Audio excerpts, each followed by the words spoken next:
Salut l'équipe, petite vidéo rapide pour vous faire un petit retour. Certains d'entre vous m'ont posé la question et je l'ai reçu cette semaine. Donc il s'agit de quoi? Il s'agit du certificat d'authenticité de la moto et du badge moteur de la moto.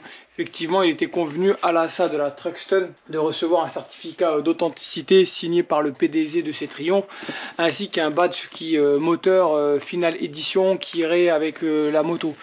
Effectivement, j'avais lu ça avant d'acheter la moto et j'étais tellement content, tellement heureux de la récupérer parce que j'ai patienté il me semble, ouais, 6, 7, 8 mois, je sais plus exactement combien de temps j'ai patienté. Et quand j'ai reçu la moto, je suis parti la récupérer. J'ai pas demandé mon dû, j'ai pas demandé qu'en était-il du certificat, ni du badge moteur.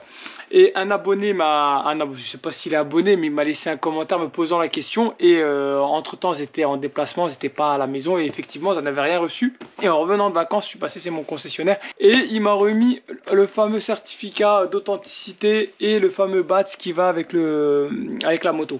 Donc je vous montre ça tout de suite. Donc voici le certificat. Donc voilà, c'est un message réalisé en anglais. Triumph, c'est une marque anglaise de toute manière.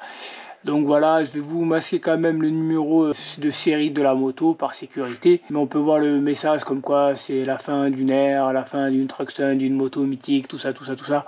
Je sais plus exactement ce que c'est marqué dessus, mais c'est à peu près ça. Signé par le PDG qui s'appelle comment Nick Bloor. Je sais pas comment on prononce si je me trompe pas. Donc ça c'est concernant le certificat d'authenticité du véhicule qu'il faut absolument garder, hein, bien évidemment. Et le badge moteur c'est ceci, je vous montre. Voici le badge moteur. Je sais pas si vous arrivez à le voir. Donc ce badge là, je vais vous montrer où il va. Il va pas côté droit, non. On voit bien que le côté droit, le badge est beaucoup plus petit. Donc il va côté gauche. Voilà, donc ce badge là, on peut le remplacer de ce côté là, tu vois. Après personnellement, moi je ne veux pas le faire. Parce que tout simplement, je trouve que ce badge là est magnifique aussi, hein. Et je sais pas si vous avez remarqué, mais c'est l'ancien logo Triumph. Pour rester sur le côté old school de la marque, ici aussi sur le réservoir, tu vois. Donc je vais garder celui-là. Et le badge, celui-là, je vais le garder en l'état neuf dans sa boîte avec le certificat d'authenticité. Comme ça, ça va devenir collector.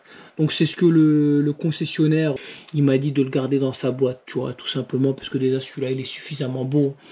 Et effectivement, je trouve aussi, côté esthétique, bizarrement, je préfère celui qui est argenté que celui qui est doré. Après, pareil, les goûts et les couleurs, ça se discute pas. Bon l'équipe, ceci étant dit, je vais vous faire un petit retour sur la Truxton. Ça fait à peu près maintenant, ça va faire maintenant 800 km que je roule avec. Donc j'approche la révision des 1000 et sera pour la semaine prochaine. Donc je pense que je serai autour de 900 km, voire 1000 km, je sais pas, en fonction de comment je vais rouler. Bon l'équipe, je m'assois pour me mettre bien, pour vous parler. Donc qu'est-ce que je peux vous dire après 800 km parcourus avec la Truxton? J'ai eu le permis de conduire il y a 5-6 ans, donc ça fait 5-6 ans que je conduis des motos. Donc j'ai eu 4 motos en ma possession et je conduis à peu près une vingtaine de motos, voire peut-être un peu plus même. Donc je commence à avoir une bonne expérience, entre guillemets, en toute modestie, hein. Bien évidemment, en termes de puissance, c'est le juste équilibre. Elle fait 105 chevaux à 7500 tours par minute. Je ne les ai pas encore atteints parce que je suis encore bridé à 5000 tours. Mais pour vous donner une idée, 5000 tours par minute, ça fait une vitesse de pointe autour de 150 km par heure. Donc c'est largement suffisant donc pour exploiter ses capacités. Sachant que le couple est atteint à 4250 tours par minute. Le couple est de 112 Newton par mètre. Donc ce qui est vraiment, pour ma part, suffisant. Donc c'est une moto qui me met en confiance. Donc il y a beaucoup de puissance, mais ça reste une puissance qui est exploitable. On se fait pas peur. Il y a du fun à tous les niveaux. Elle est coupleuse, il y a de la reprise. Je suis sur l'autoroute à 120, 120 poignées dans l'angle pour qu'elle reparte.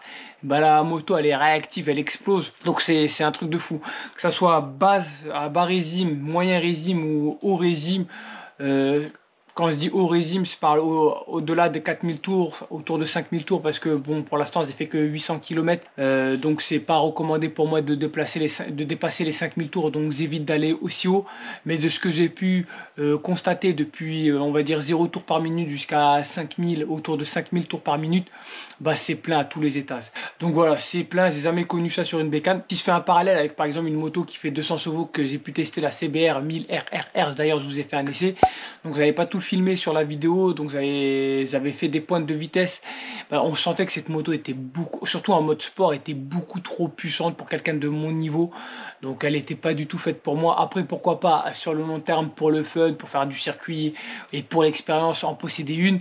Mais bien évidemment, ce type de bécane n'est pas fait pour des amateurs comme nous.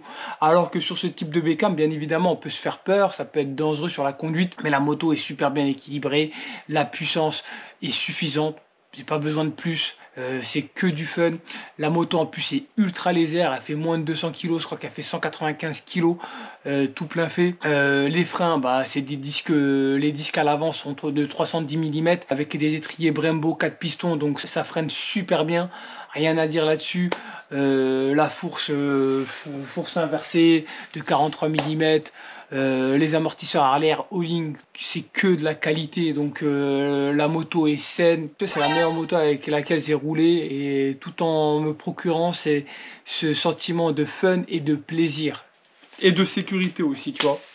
Donc voilà les gars, donc je compte pas m'en débarrasser. Pas pour l'instant du moins. Je comptais peut-être changer le pot d'échappement, mais en fait le concessionnaire de Citroën m'a dit que c'était pas vraiment la peine, parce qu'en fait le catalyseur est ici, donc il est dans le carter inférieur, et en fait il faut faire une grosse opération. Donc il me dit si tu changes l'échappement, ça va peut-être un peu changer le bruit de l'échappement de la moto, mais ça va pas casser trois pattes à un canard. Donc je vais quand même garder la ligne d'origine. De toute façon, cette moto, vu que c'est la finale édition, on va pas y toucher, on va la laisser comme ça. Et voilà quoi. Voilà l'équipe, j'espère que la vidéo vous a plu. Moi je vous dis à la prochaine et prenez soin de vous. Et ouais, avant que j'oublie, abonne-toi, like, ça me donne de la force, et je te dis à la prochaine. Ciao.